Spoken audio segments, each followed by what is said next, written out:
And here we are, season 2, or 3, depending on how you look at it. It's the next batch of episodes retrospective! If you've seen our first part, welcome back. And if this is your first time, it's great to have you. Just to do a brief recap, we covered the first and second seasons as one season, and move forward from there. So if you're on Wikipedia, we'd technically be covering the third season, though I am following the Hulu release, which I do believe is the better viewing order. That being said, after revisiting these episodes, I have to say there was more growing pains in this season than I remembered. That's not to say there aren't amazing episodes too, there's just a lot more peaks and valleys as the series is still trying to find its legs. We're going to see the idea of experimental narrative pushed a lot farther, and honestly, the second season is way more out there than the second seasons of, say, Family Guy or The Simpsons. There's definitely just a ton of absurdity that makes this such an iconic season. And the second season is very much a sharp incline in quality from what we saw in the first season. Though I will say, this is your content warning. There's some very uncomfortable topics shown in the second season, including ED, racism, homophobia, etc. that, we do have to talk about all of the season, and we can't ignore these elements, especially so early on in the show. And they will be phased out as the series goes on. I just want people to be aware it's there before going too in-depth. And without further ado, we're off to Season 2.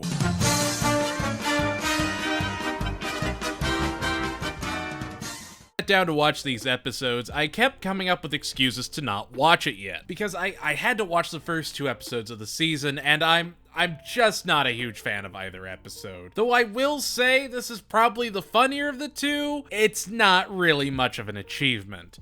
But Camp Refoogee starts with, geez. What an episode to start a season with. Camp Refoogee. I don't know. I feel like there's a better episode order out there, but I digress. Camp Refoogee opens with Steve getting out for summer break. Only he's running from Stan, who's hunting him down to send him to summer camp. His mom saving him from his Terminator-esque fate. Steve doesn't want to go camping and focuses on gardening, while Stan wants him to experience the same joys he had when he was a kid. We also see Roger play a hard-boiled PI, who is probably the blueprint for a more famous lake-themed detective later down the line. But we're getting personas right out the gate this season, which admittedly is a nice touch. Anyway, Stan sends Steve to a refugee camp by accident, and yeah, that's the whole episode. Stan and Haley go to get Steve back and do humanitarian work respectively, and then look, skip this episode. You don't need anything out of it, and it's Stan at his honestly most racist. It's a lot, and sure, it's funny with Roger personas, but even that could be considered too much as it transforms into a very intense B story about Roger playing a college professor and Francine pretending to be his wife as they go to some pretty dark places. It's meant to be shocking in a funny way because at the end of the day it's all fake, but yeah, no, this is not an episode I'd really recommend. There are comedic points, but overall, the season starts with a 4 out of 10. There's parts where I want to be oh, it's just a lighthearted play on Stan being bigoted or not understanding and just being stupid and racist. But he thinks the rebel army attacking the camp is a panty raid, and you can't suspend your disbelief for that. Stan is a CIA agent. He's had experience in Africa, and him acting like a total idiot just feels so out of place compared to the agent we've seen in the first season. It's mind-boggling. They have an Olympic game between refugees and rebels, and it's just so unnecessary. It's by far probably the worst episode of the entire season, which means we're getting it out of the way as it leads directly into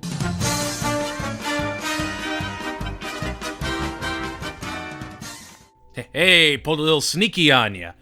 Okay, yeah, no, we're not out of the woods yet. Okay, so I feel like a liar saying season 2 has a lot of great episodes and then proceed to have to talk about the American Dad After School special. But here we are. Anyway, Steve is escaping through the vents to get out of gym class when he runs into Debbie, the overweight goth girl that he then begins to date. She's played by Lizzie Kaplan and will be a somewhat recurring character over the next few seasons. Steve starts bragging about Debbie to his family and they get excited to meet her. Stan fastens an exploding neck brace around Steve's neck, and if he doesn't ask Debbie out in the next 24 minutes, he's going to unalive. And luckily for him, she says yes. Like, Steve and Debbie really are a very cute couple. And it's great to see Steve happy and exploring, what brings him joy. It's important for his growth as a character, but as she's walking up to see the family for dinner, Stan hustles everyone to the panic room when he discovers she's fat. He just treats her like an animal, while the B story finds Roger seeing her as a female Mr. Belvedere. But yeah, Stan is super fat phobic, and when the family calls him out on it and says that he's not in perfect shape himself and he should be more accepting of others, he develops an ED and begins starving himself. He invents a fake personal trainer, and he thinks his family is sabotaging his diet and trying to get him to put on more weight when he's literally skin and bones. It's a very unsettling episode that feels so out of place. Like, even the B story of Roger stalking Steve and Debbie and imagining himself as her boyfriend is just creepy. It's another 4, maybe even 3 out of 10. Skip it. Move on. There's just nothing to love about this episode. Like, Steve feels like he has to break up with Debbie to help his dad heal, and Roger plans to get her on the rebound, and Stan learns how to hide food he's supposed to be eating. This is just, there's no lower point in this season than the first 2 episodes. And I promise, after this, it is smooth sailing up to the peak. There might be some dips, but overall, everything after this point is just quality.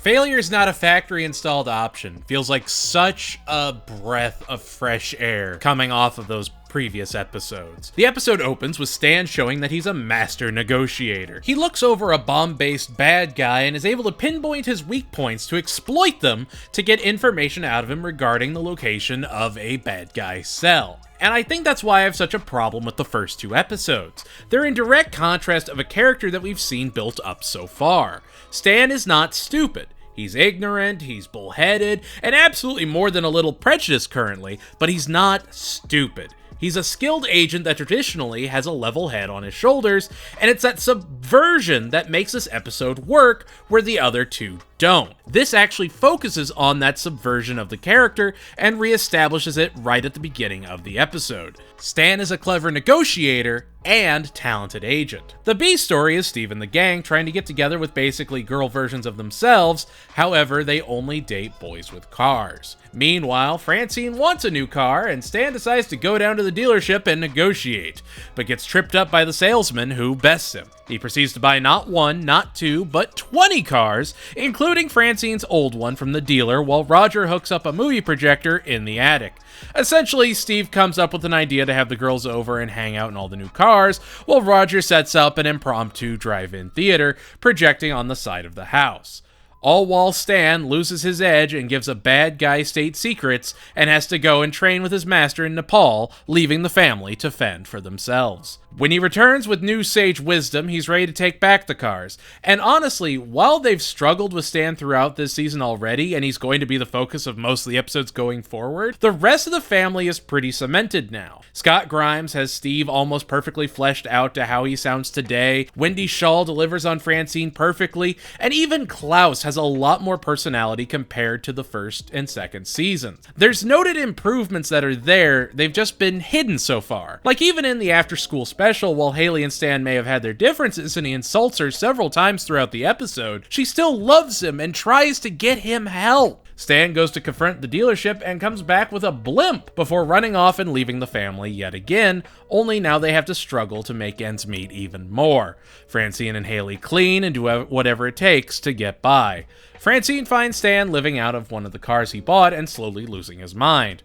However, the camera pans away to follow a power truck. But why? Oh, why it's the continuation of the Golden Turd storyline. We continue our journey with the electrician who proceeds to drive onto train tracks as a train is coming through. When a police detective investigates the wreckage, he finds the Golden Turd and stashes it away. He and his wife fight over it, and as she's trying to encourage him to keep the evidence and use it to set them up for life, he decides to turn the turd in and face the music. The last shot, however, is of the wife poisoning his tea. Another huge fun fact about about this episode is that Eddie, the detective, is actually played by legendary actor Beau Bridges, who is also the brother of the actor Jeff Bridges, and his wife Marilyn is played by Swoosie Kurtz, who you probably recognize as the mom on Mike and Molly, but even Stan's mom later in the series. Both give incredible performances that take you out of the comedy you've been watching, and it seriously needs to be celebrated how dynamic they are. After we cut back, the boys are having another date when the cars start to get repoed when they can't make payments on them. The repo man is actually played by John DiMaggio, which is just fantastic. Like, American Dad has a pretty star-studded roster, and there's some even wilder castings as we go deeper in. The family finds Stan homeless and camped out in front of the grocery store when they run to the car salesman and he confronts him in front of the family, telling him how he ruined his life. This causes the man to get them into the fem wagon that Francine initially wanted at a discount and get them off the hook for all the other auto loans. Stan reveals that this was all part of his plan as he schemed on the plane ride back with David Mamet of Glengarry Glen Ross fame. This devastates his family as Haley starts to cry and he does his victory lap. Stan is a smart man. No one ever accused him of being a good person, but he is a smart man nonetheless. The episode shines because of all of his nonsensical actions have real-world consequences, and the family has to deal with them. They're not afraid to take those darker routes that The Simpsons would never take. They're still experimenting, and ultimately, this is a solid 8.5 out of 10 episode, and one of the best of the season because of how well it balances all of the characters. Stan is selfish, egotistical, and manipulative, but he is good at what he does.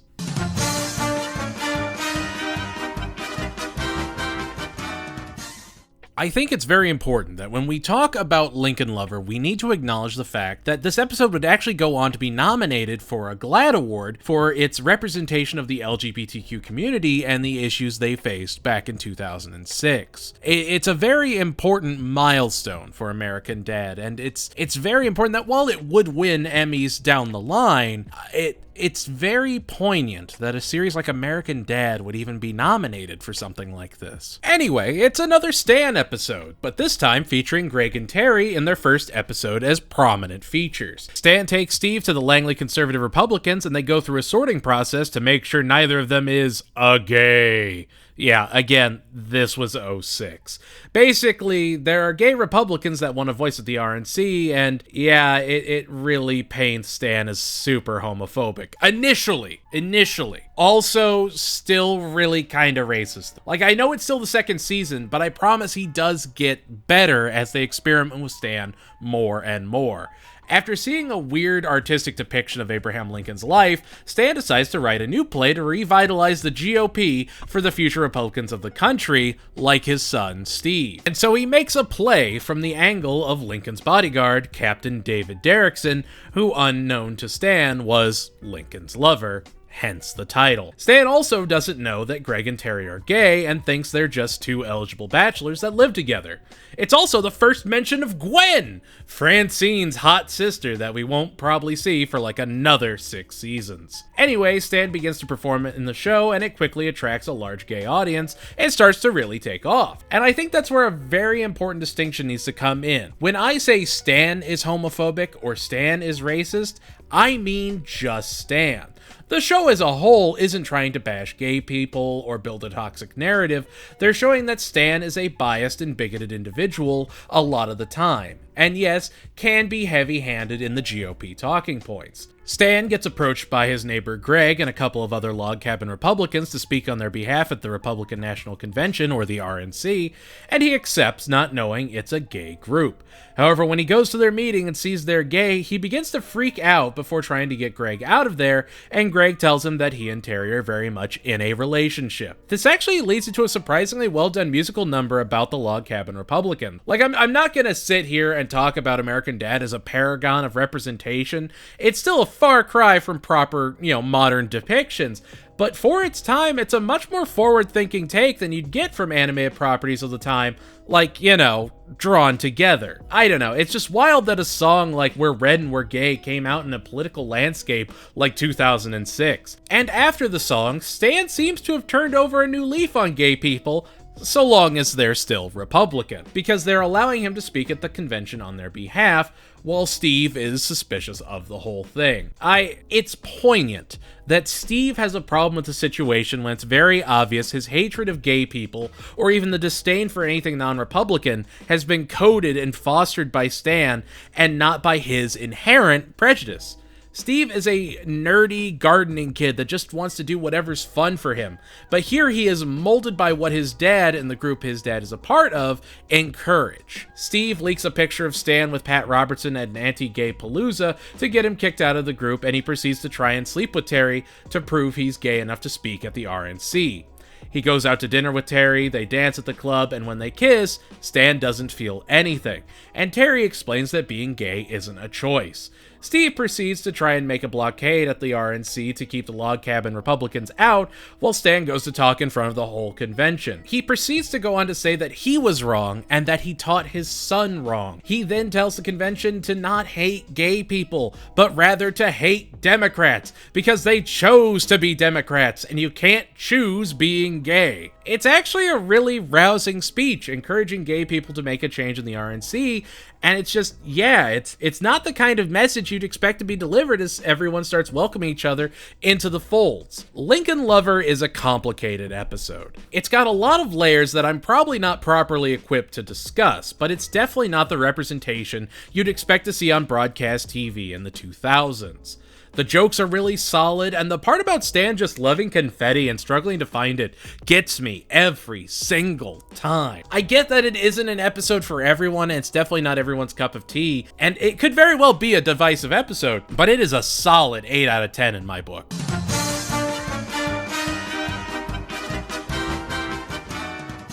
Stop me if you've heard this one before. It's a Stan and Francine episode, where Francine is tired of Stan wanting to do the same old thing over and over and over again. Yeah, it's literally just the setup for not particularly Desperate Housewives, except instead of murderous housewives, the end result is actually street racing with a Vin Diesel type. Anyway, the episode continues with Haley breaking up with Jeff because he's smothering her, and honestly, the most interesting thing about the episode is Steve as Agathor in this weird MMO world, as it establishes him as the de facto leader of his group, and he's mad with nerd power. The B story is really just focused around Steve's character perishing in game, and Haley and Jeff have to come back together and team up to save Agathor, whose one weakness is having his name said backwards. The great thing about this is how they animate the game in a completely different, way more detailed style. It's wild that they're doing such creative ideas barely a quarter into the season. Like, it is so cool, and I'm gonna nerd out about it because it's the only time in the entire series that it happens. It shows American Dad was going to push every boundary it could as it continued to experiment. And I will say this much, unlike not particularly Desperate Housewives, when Stan finds out Francine is bored and in a rut, he actually tries to recapture her passion by having Roger refit his SUV to be a muscle car. He's actively trying to rekindle their romance because he doesn't want to lose her. It's actually really sweet. Stan begins street racing by beating a minority person, quotation marks, in a race, and he and Francine keep racing until they run up against the Vin Diesel type shown earlier in the episode, who beats him off camera, and Francine bet 50 grand on the race. Francine is held as collateral until Stan can find a way to pay up. Like, sure, the segments of Roger's failed robberies are great, but the animation of Jeff and Haley going to save Agathor is just so captivating. Like, you forget the A story because the B story is just so unique. I will say, though, the final chase for Stan and Francine actually uses some pretty decent 3D graphics for the time. Like, overall, it's an impressive visual spectacle of an episode that you would not expect from American Dad, much less from the second season. It's a fantastic 8 out of 10 that has to be a must-watch for anyone watching through the series.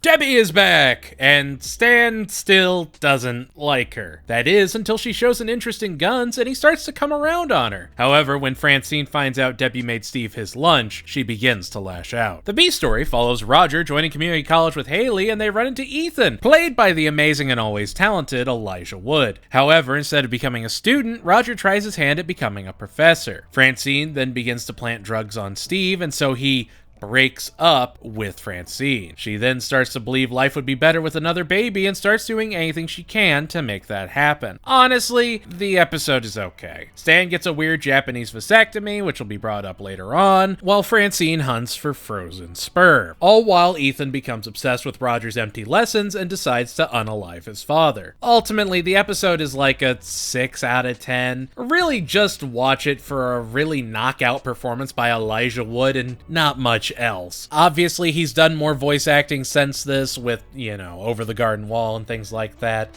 But this is him fresh off of Lord of the Rings, and he gives just a chillingly great delivery. Oh, and Debbie breaks up with Steve, so there's also that.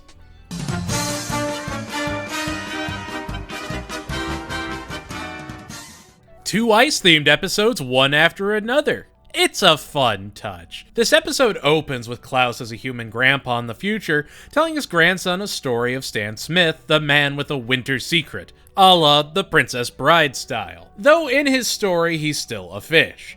It's our 3rd Stan and Francine episode in a row, and this one focuses on Stan leaving during the winter for long periods of time, only to come back injured. The B story involves Steve and the gang getting a mail-order bride by accident. All while Klaus actually explains what a side story and framing device are, which is hyper meta for the time. Like, to give you an example of where we are in time, this episode came out the same week as Chick Cancer, an episode of Family Guy where Peter falls in love with tragic romance movies and Stewie dates a child actor. For them to use a futuristic Klaus to tell an otherwise uneventful story about Stan being an ice skater and Steve and the crew dealing with a mail-order bride, it allows them to elevate the episode to being more than just the sum of its parts. The episode itself is okay. It's solidly funny and easily an 8 out of 10, but it's just really important to note how experimental they were already getting and how much more they were going to deviate from the norm. And while American Dad did move away from the cutaway gags it did early in the first season, it doesn't stop itself from going the absolute absurdist route possible, with Stan keeping a knight employed to keep his secret from his family. It's a wonderful episode that should be celebrated for its creative storytelling for its time. I did also want to talk about this briefly. Throughout the entirety of Season 2, there are actually only 2 episodes that Stan isn't the main character of, and we'll actually be getting into one of them as we go into...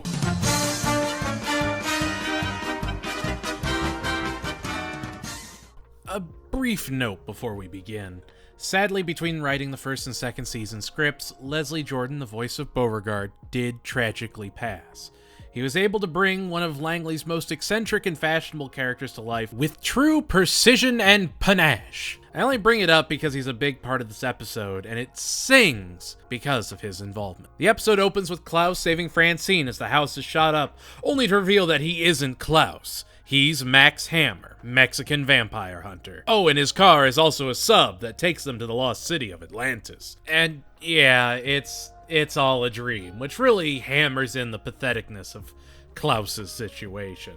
It's another episode where Steve believes in his dad wholeheartedly and thinks he knows everything, which obviously no one could, and he obviously doesn't. And while Steve is doing his research on fossils, we cut to something just absolutely magic. What's eating Gilbert Grape with squirrels? The 2 squirrel brothers, played by the very soon-to-be super famous John Krasinski of The Office fame, and John Galecki, who not a year later would go on to star in one of the longest-running sitcoms of all time, The Big Bang Theory, though he also had a healthy run on Roseanne. What makes this B story so great is it's not a cutaway. It's a full-on side story. Where the golden turd is serialized and shows up over and over and over again, American Dad isn't afraid to add these stories that are absolutely impacted by and impact the family, but also are just doing their own thing.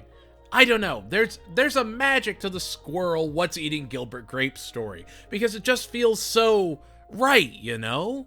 It walks that trapeze wire with pure elegance. I know they say if you explain a joke, it stops making the joke funny, but like, there isn't a joke there. The joke is literally, it's what's eating Gilbert Grape with squirrels. That's it. That's the whole thing. And you know, that's just really great. Anyway, a squirrel chews through the internet cable right as Steve was doing his project, and Roger was trading in silver on the stock market to buy a popcorn maker. Wow. Roger sounds really, really smart and put together this episode. Is this what character growth looks like? Spoilers, it isn't. There's also this recurring gag of Stan going and putting sparklers in his food that it's just so nonchalant, and I didn't remember it when I decided to revisit the episodes, and I don't know why. It's so dumb in the best way. Anyway, Steve asks his dad for help as he eats a bowl of spaghetti with the aforementioned sparklers in it, and Steve ends up giving a report about the breaking of the human-dinosaur treaty in 8000 BC. Yeah, this is a Stan as the dumbest man in the room episode. There always seems to be a village idiot character, and each character spends time in the role. Sometimes Francine is the dumbest character, sometimes it's Steve, other times it's Jeff, it's mostly Jeff. But this episode, it's Stan, and I gotta be honest, once they figure out what makes a good dumb Stan episode, they're kind of my favorite ones. Like, I know I said he's not usually stupid, but I think this is an episode where I'm okay with it. And it makes sense. They just take it to an absurd level like we'll see later on. And I actually really love when Stan is just genuinely stupid, but in a wholesome way, like you'll see as we head down the road. Roger tells Steve his dad is an idiot, and they team up to trick Stan into giving them what they want. They then start mocking him, and when Stan grounds Steve, he and Roger decide to run away to New York City to make it big as a stockbroker and basic cable writer, as their intellect can no longer be shackled in little old Langley. Francine begins to worry, but Stan knows they couldn't have gotten far with only the $1,600 he paid Steve for this quarter's kid tax. I love Idiot Stan. Anyway, they see movement in the treehouse and believe the two are hiding there and decide to teach Steve and Roger a lesson. It's actually the two squirrels, and the two hit New York ready to make it big. We're reintroduced to Beauregard Le Fontaine as Francine takes brownies up to the treehouse, which are quickly devoured by the squirrel family. Steve pitches his idea to comedy powerhouse of the time, Jon Stewart, who plays himself, and it's just like, again, the star power in the second season of American Dad alone is just super impressive. Yes, the argument can be made that a lot of these are before the actors became bigger, but it's just great to see, and it's only going to go up from here. And as you'd expect, yeah, Steve is just a kid, and Roger is used to the Hollywood Stock Exchange and is in fact still an intergalactic idiot. We cut back to the Gilbert squirrels, and Mama Squirrel has crossed the Rainbow Bridge. Roger and Steve then begin to struggle in New York, and when the treehouse is struck by lightning, the family breaks down thinking they've passed. The Squirrel brothers must now find a new home as the sun sets. Stan and Francine and Haley are devastated and decide to use Steve's college fund to grieve. Steve and Roger begin to remake Midnight Cowboy when they're picked up by Beauregard, who is happy to pay them to mock their intellect, circling back to the beginning of the episode. And so Steve beats up Beauregard and takes his money as the two get on a bus to go home. The family reconciles, and the Squirrel brothers face a bright future. This is a solid Fox-era American Dad. It's a brilliant 9.5 out of 10 that just hits all the right notes to sing as an episode. They're writing the characters more sharply, and they're pinpointing how far they can go. I love this episode, and I think it really shows an elevated form of comedy. This really was an episode that I don't know. It feels like it cut closest to the core of what American Dad is today.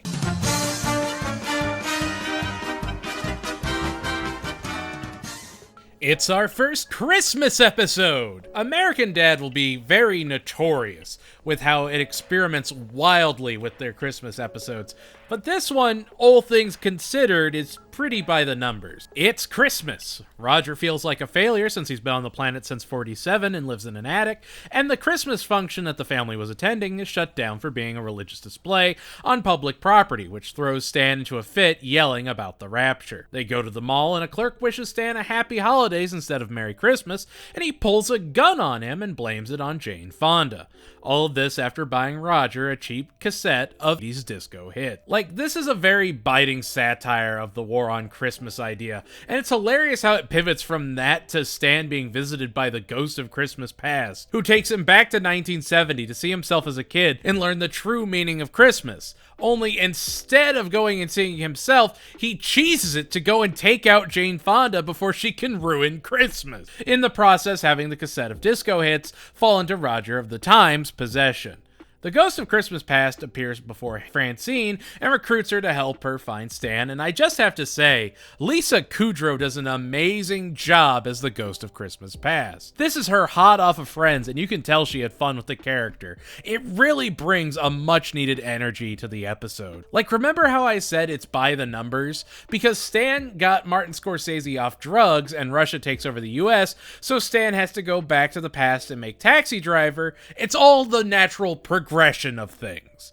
Anyway, he failed and now he has to do a Reagan Hilton Hotel incident. Say it with me now. Natural progression. Get used to this. American Dad knows how to make a good Christmas special. And as Stan gets ready to pull the trigger, he realizes the most important part about Christmas is the family you spend it with. Overall, it's a great start to the craziness of the American Dad holiday specials. It's just a fun ride and a very strong 8 out of 10.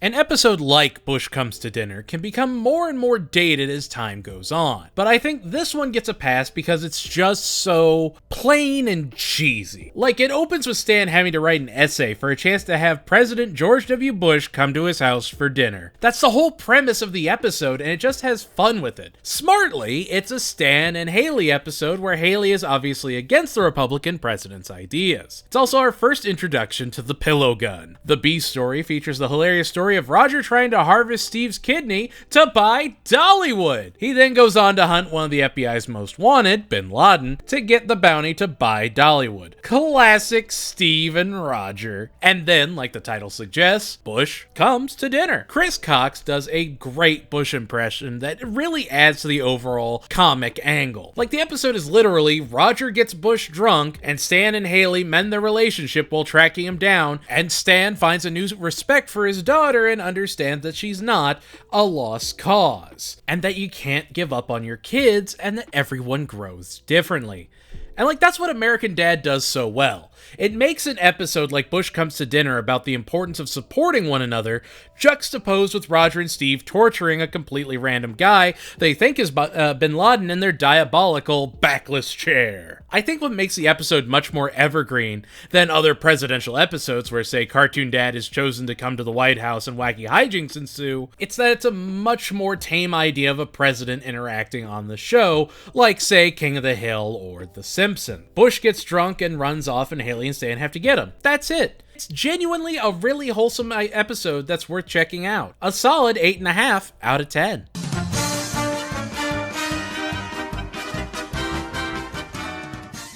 The CIA is getting a ping pong table! And because of it, Stan finds himself moved to the bathroom for his new office, feeling horribly disrespected and unacknowledged.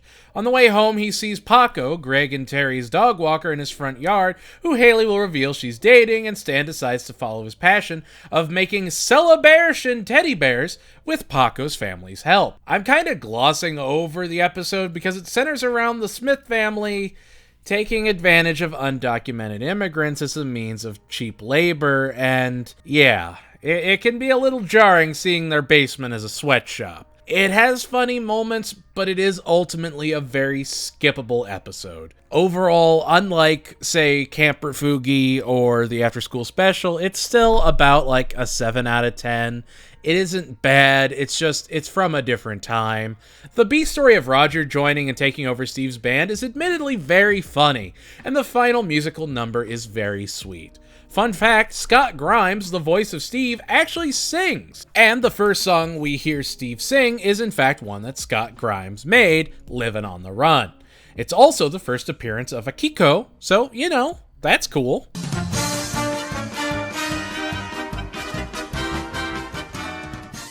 It's a Steve and Roger episode. When Steve needs to study for his exam and Roger wants to watch his Lifetime movie, they start to grow apart. The B story has Stan taking Francine to the Mr. Pibb factory to celebrate their favorite drink of all time, only to find out they're shutting down, and thus they have to begin a cross-country campaign to bring back Mr. Pibb. Patton Oswalt plays the museum guide. After Steve and Roger break up, Roger does another musical number, and it's actually very sweet, showing the two of them had been together for years. And you could see that Steve really was just growing up, but they were still friends. It's a really well done song that just would feel out of place in any other show. Roger meets a new young boy that gives him the attention he wants, and starts to slip into an abusive relationship that Steve needs to save him from. The B story shines, and it's really sweet to see Stan and Francine bonding over something they both love. However, that's really all there is to talk about in the episode. It's a good Roger and Steve story, but it's just a reverse E.T. that goes on for just a little too long. I don't know. I've never personally been a huge fan of the episode. Overall, it's like a 5 or a 6 out of 10.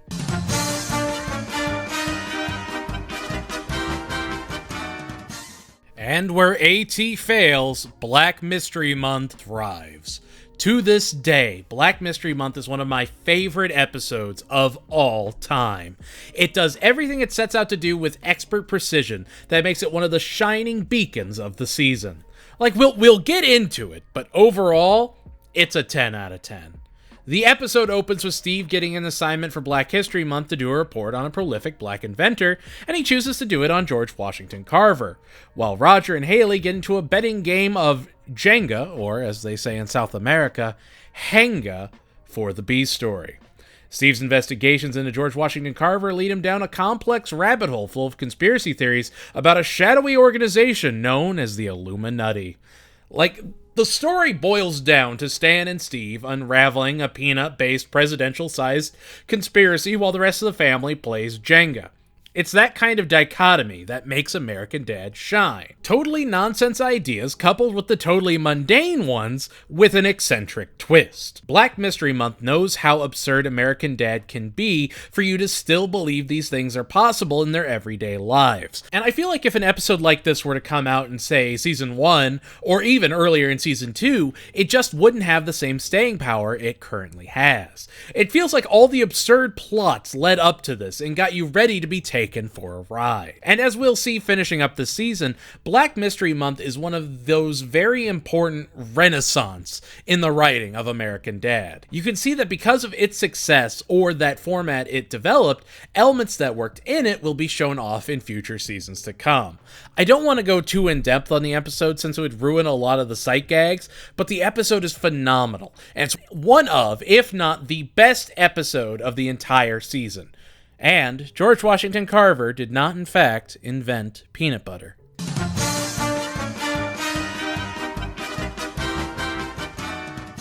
It's our first appearance of Buckle!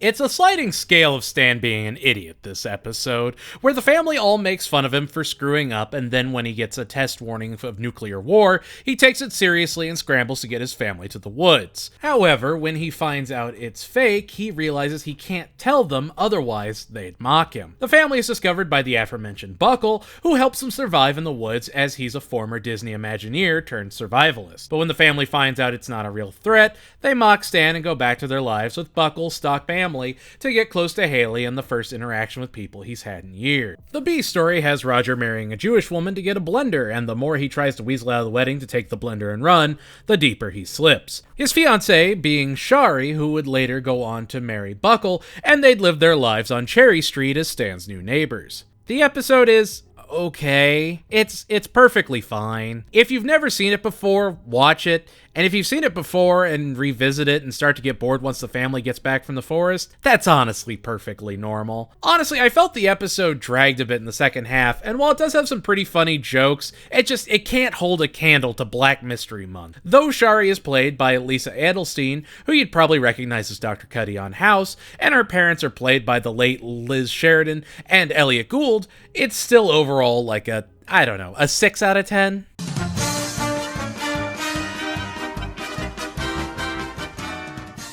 Deputy Director Bullock is stressed and keeping everyone to work late night after night, so the agents all agree via the super secret nose-goes rules that Stan should find a woman for Bullock, and so he asks Francine, who warns him that if it doesn't work out, she'll say the 4 words he hates hearing. I told you so. The B story follows Roger, who feels self-conscious after a kid mocks him for not having a nose, so Steve and Haley get him a celebrity nose kit, which has dud after dud until he finds the Kevin Bacon. Meanwhile, Avery and Francine's friend hit it off, and as the two couples go their separate ways, Stan feels like everything is going great until Bullock calls him to come over and shows that he unalived her thinking she was an enemy agent by mistake.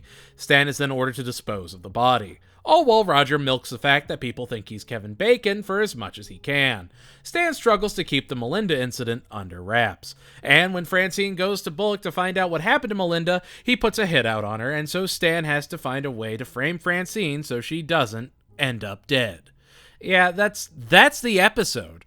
Overall, it's okay. It's definitely not the lowest point of the season at all, but it definitely isn't the highest. It's just like a 6 or a 7 out of 10, with probably one of the best singular jokes of the whole season, with the car adjustment scene.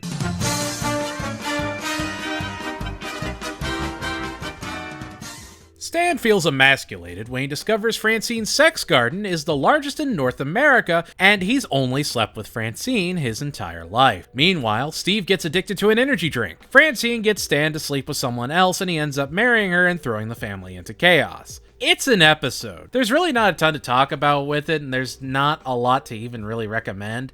Again, it's not the worst episode compared to, say, Camp Refoogee or the After School Special, but it does go to show, as the series goes on, the weaker episodes of the show still end up being pretty solid. Like, around this point in the last season, we were near Helping Handi's, a totally forgettable episode that doesn't really have any saving graces. This episode at least has some pretty stellar one-off jokes that managed to stick in my head even after all these years. It's a 6 out of 10. Paget Brewster actually plays Stan's date, Joanna, and it's just great to see her doing stuff.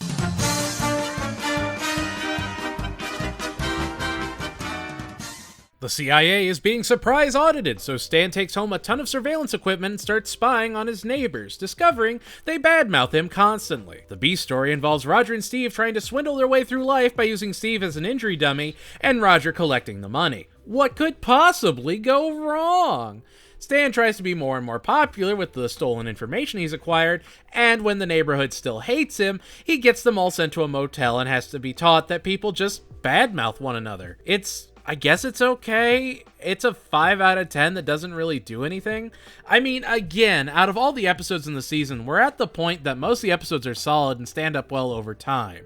It's been 16 years since the season aired, and it's wild that well over half the episodes are still great. This one just feels like a season 1 episode. It feels like something you'd see around Deacon Stan Jesus Man, not after, Black Mystery Month, or even Irregarding Steve. I don't know, it just feels like a weak appetizer leading into the last 2 episodes of the season that are just so dynamite. They honestly make it so forgettable.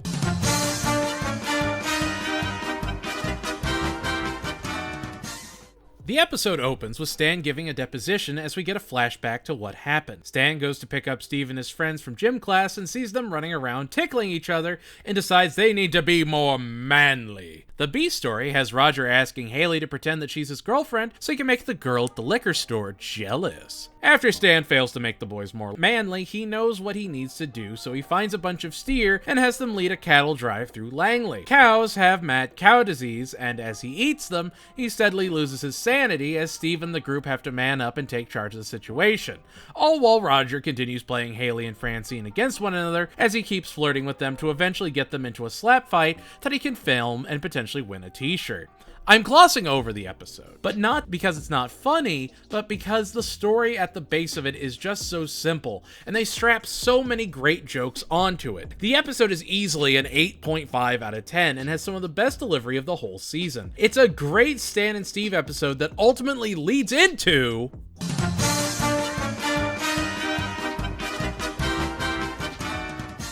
Okay, I love Black Mystery Month. It's by far one of my favorite episodes of the entire season. But Joint Custody? Joint Custody is still, after over 300 episodes, in my top 5 episodes of all time.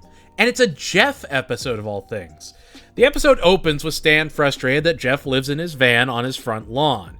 It's actually one of the few times Jeff has shown up this entire season. Stan has Jeff's van destroyed, and so Haley moves him into the house, driving Stan insane until he discovers that he has a warrant for his arrest in Florida and decides to turn him in, with Roger giving chase. The B story has Steve getting electrocuted and thinking he has the gift to see where Francine's keys are, and so they tear up the house trying to find his vision. Obviously, they spend most of the episode on the A story with them running into Jeff's dad, played by the legendary Clancy Brown, who you'd recognize as Mr. Krabs or the Kurgan in Highlander, alongside so many other classic roles. His dad framed Jeff and decides he's going to turn his own son in for the reward money. The entire episode shows Stan that Jeff had his own hurdles to overcome, and he really starts to feel for him. It's a necessary and even touching episode that starts to show the softening of Stan. Obviously, we'll get Stan and Jeff episodes like this, but I think Joint Custody is the best example of how to play the dynamic. Like, as far as a finale goes, this one clears Tears of a Clooney by and far. It's one of the best and competently constructed episodes of American Dad yet, and it's just another solid 10 out of 10 that needs to be seen, appreciated, and then watched again.